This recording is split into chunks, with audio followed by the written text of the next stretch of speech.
It's time, baby. March the 4th, 2004. We are in Savannah, Georgia at the Savannah Civic Center. It is the nitro fueled Smackdown episode.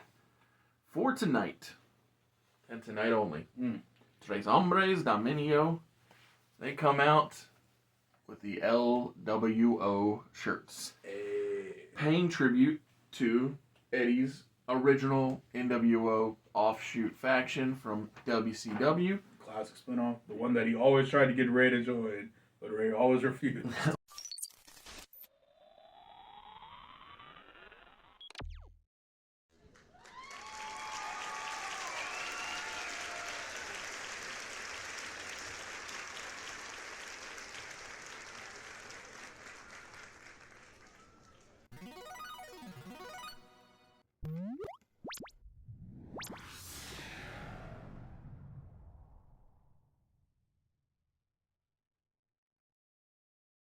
So once the Latino World Order come to ring, or get into the ring, and while Ray, Eddie, and Chavo are playing to the crowd, we hear very familiar NWO theme song, which makes little sense given that Nash and all are very gone. well, they're just Hogan's gone, everybody's gone. There's just not very many New World Order guys. But ironically, considering there were 3,000 members in that faction, it's true. But the man who comes out smoking a cigarette is the Big Show. He's coming out in his NWO attire. Indeed. And he, for the night, has deputized A-Train, Heidenreich, Test, and Matt Morgan to be... Ironically, if they were there, they would have 100% been in the new World Order. Exactly.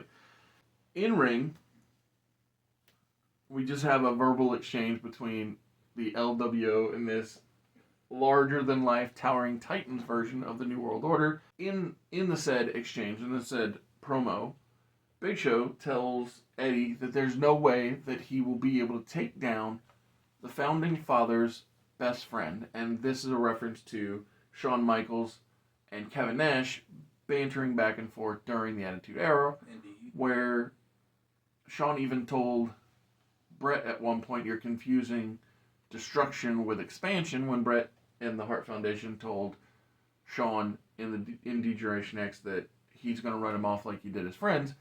But in reality, Shawn was like, "You're confusing destruction with expansion," and made reference to DX and the New World Order basically being the same entity. Basically, it's an understatement. It's literally just the clique with two different names. Exactly, the clique with two different names. I like that. But Eddie tells Big Show that he beat the Beast, or the next big thing. He beat the most dangerous man, Brock Lesnar. Indeed. And that tonight I'm gonna chop the Giant down to size. Nice, like that. And so we go to break from that declaration of an upcoming match. Yeah, well, but it's more than just a match. It's Showdown. It's a very WCW match. Mm-hmm. You know, the NWO's Giant and the LWO's founder. When we come back, the show begins with another very WCW trope, that being cruiserweight action. Yes. When Saren Moore, Paul London, Billy Kidman, and cruiserweight champion Chavo Guerrero clash for Chavo's cruiserweight title. Oh, I always love good four-way. This match is full of all alumni from World Championship Wrestling. Paul London was in WCW? Oh, my mistake. All but one Okay. member of this match was a former person from WCW. Now, the thing is, we are in the year 2004, so it gets a little harder to be all WCW. That's the reason I had to deputize NWOites and in this case, I was about to say, at this point, Vince was kicking them out the company one at a time. But yeah, so it is a very WCW style match. You're right. Paul London was not in WCW, but I do think he would fit, though, in your defense. Absolutely. Billy Kidman, Shannon Moore, and Chavo Guerrero all WCW guys. And at different points in time, were foundational members of the Cruiserweight division, because Shannon Moore was among that final class of standouts. Indeed. When it was the Young Dragons, when it was 3 Count, Jamie Noble, Air Paris, Air Styles, the new class of cruiserweights that didn't make future that would have been the future had the company not died. Exactly. But in the climax of the match, Sharon Moore, as we established, has a springboard back elbow finish. Yes. He hits Paul London with that finisher.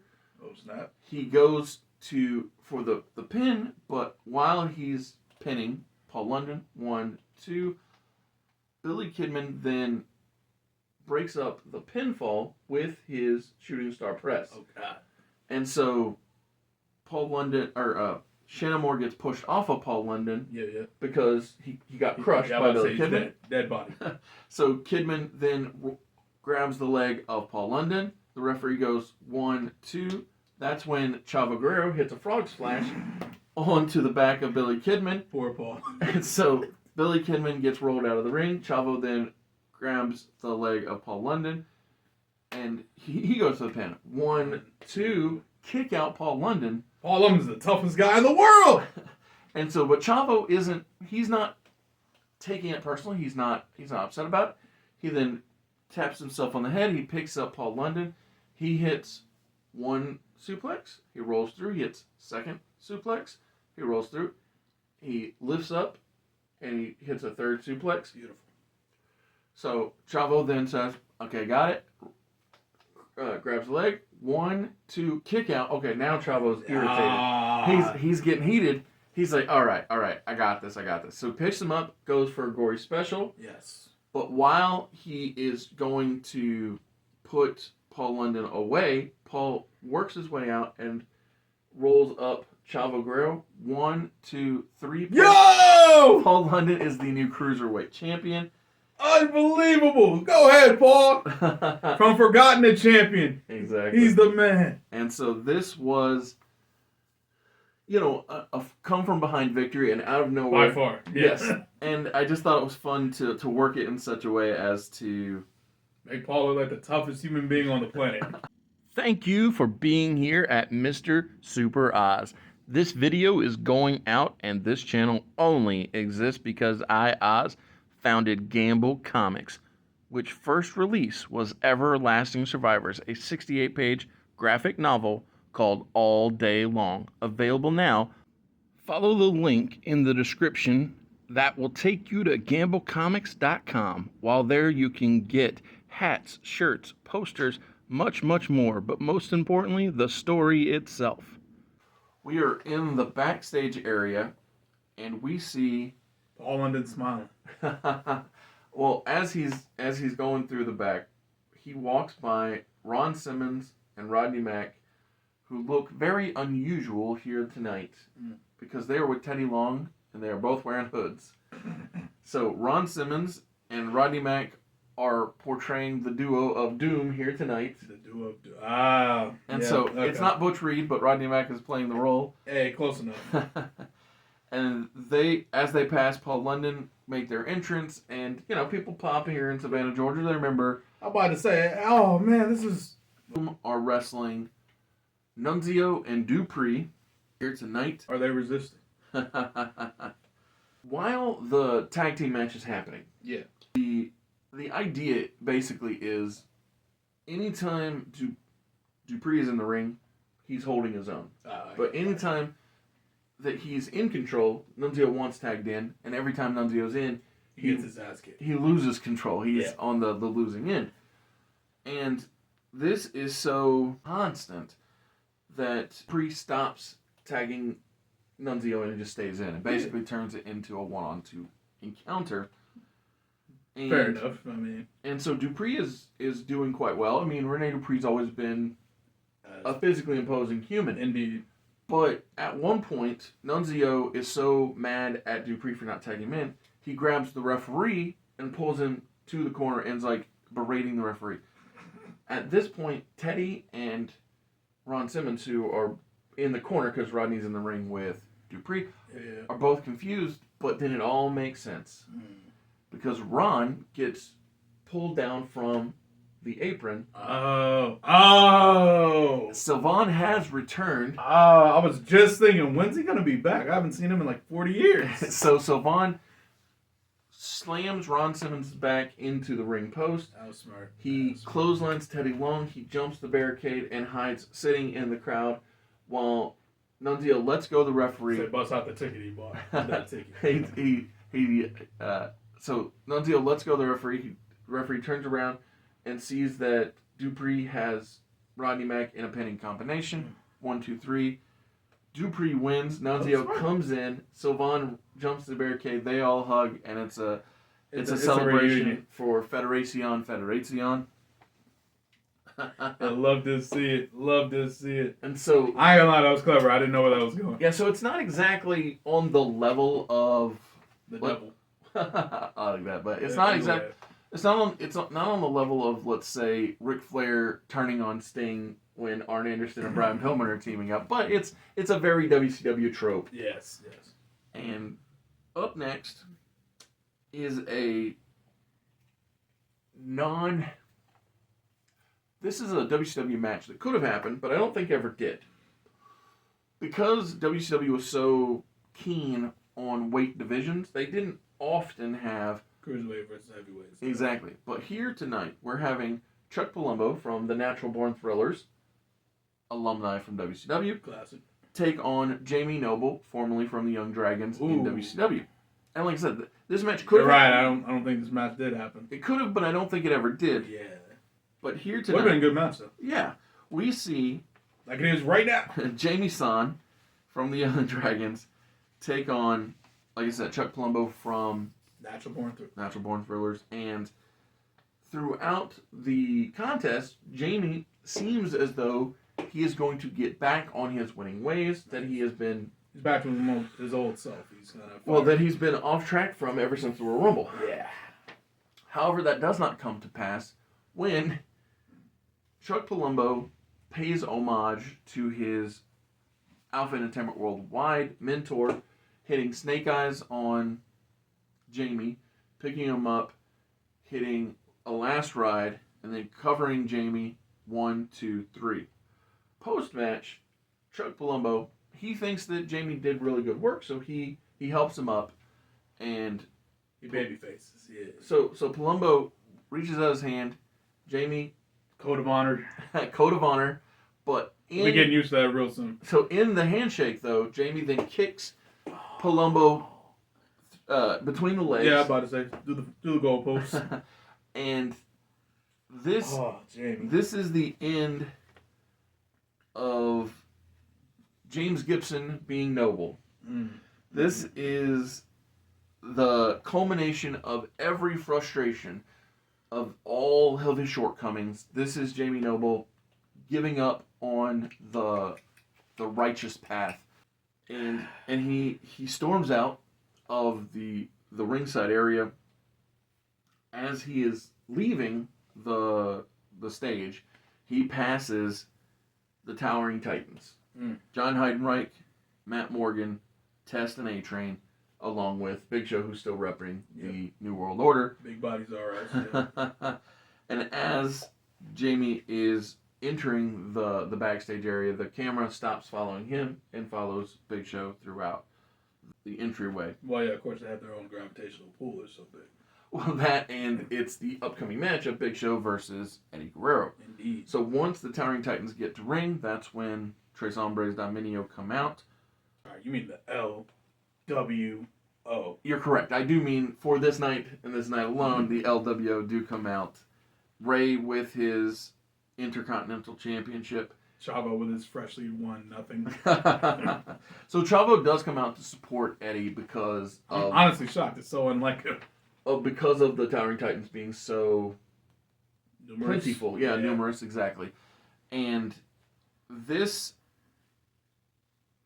while not an exact copy of Brock Lesnar versus Eddie Guerrero, is very reminiscent of Brock Lesnar versus Eddie Guerrero, meaning two guys playing their roles that are starkly different so very well. Yes. Eddie being the underdog and big show, in this case being the big monster. Indeed. But just like with Brock Lesnar at No Way Out, Eddie is able to overcome, away victorious, and when he is celebrating, he looks into the camera and he says, I don't care what you called your clique, where it reigned, whether it be WCW or the WWF, Shawn Michaels, you're going down at WrestleMania. Vata. So we see the Team Extreme Tornado Champions, that being Of the world. Saren Moore, Toa Reigns, and Hurricane Helms confronting Jamie Noble, but he blows them off and walks out of the arena. While they are heartbroken and confused by Jamie Noble's decision, they are challenged for their titles by Spike, Bubba, and Devon, the Dudley Those Boys. damn Dudleys. And so they are not the only ones who want the Team Extreme Tornado Championships. While the Dudleys are face-to-face with Koinonis, the LLC also interject and say You know, I was thinking there was just a vast lack of LLC in this episode. And so they say, JBL actually says, that let's raise the stakes. Let's make it a TLC match. The LLC versus the Dudleys versus Koinonis for the titles. And That's a lot of bodies. yes, at this point, Hurricane is so in his emotions that he says, we're going to take that match and we'll take you down. And JBL smiles and says, boys, you got this. And he goes out to ringside because he, tonight, is challenging Rey Mysterio for the Intercontinental Championship. Man, ain't that a classic match right there? Yes. So, John Bradshaw Layfield versus Rey Mysterio for the Intercontinental title here on the Nitro-fueled Smackdown. Love to see it. It is... I gotta know, does the WCW guy go home with the belt? Rey Mysterio falls to JBL. Heartbreaking. It is. And while we're doing that, while we're going over it, let's just talk about the main event too. Yeah. Because in the main event here tonight at the Nitro-fueled Smackdown, Lance Storm takes on Booker T inside of a solid steel cage, and For the television title, right? yes, for the television title inside of a steel cage. Tonight, Booker comes out in his Harlem Heat gear as a play toward WCW, and more importantly maybe not more importantly, but just as important as that, this is the first time we have seen Big Papa Pump Scott Steiner since the Royal Rumble. Now, granted, he is injured, and so he can only flex one of his arms. Damn. But he's in the crowd, he's flexing it up, and he is here to watch Lance Storm get his revenge on Booker T. Hell yeah. On Scott Steiner's behalf. And Lance Storm does win the television title. Let's go, Lance! Inside the steel cage. And here's the other thing. I don't know if you noticed this or not, but we had 3 title matches. We had 3 new champions. Yep.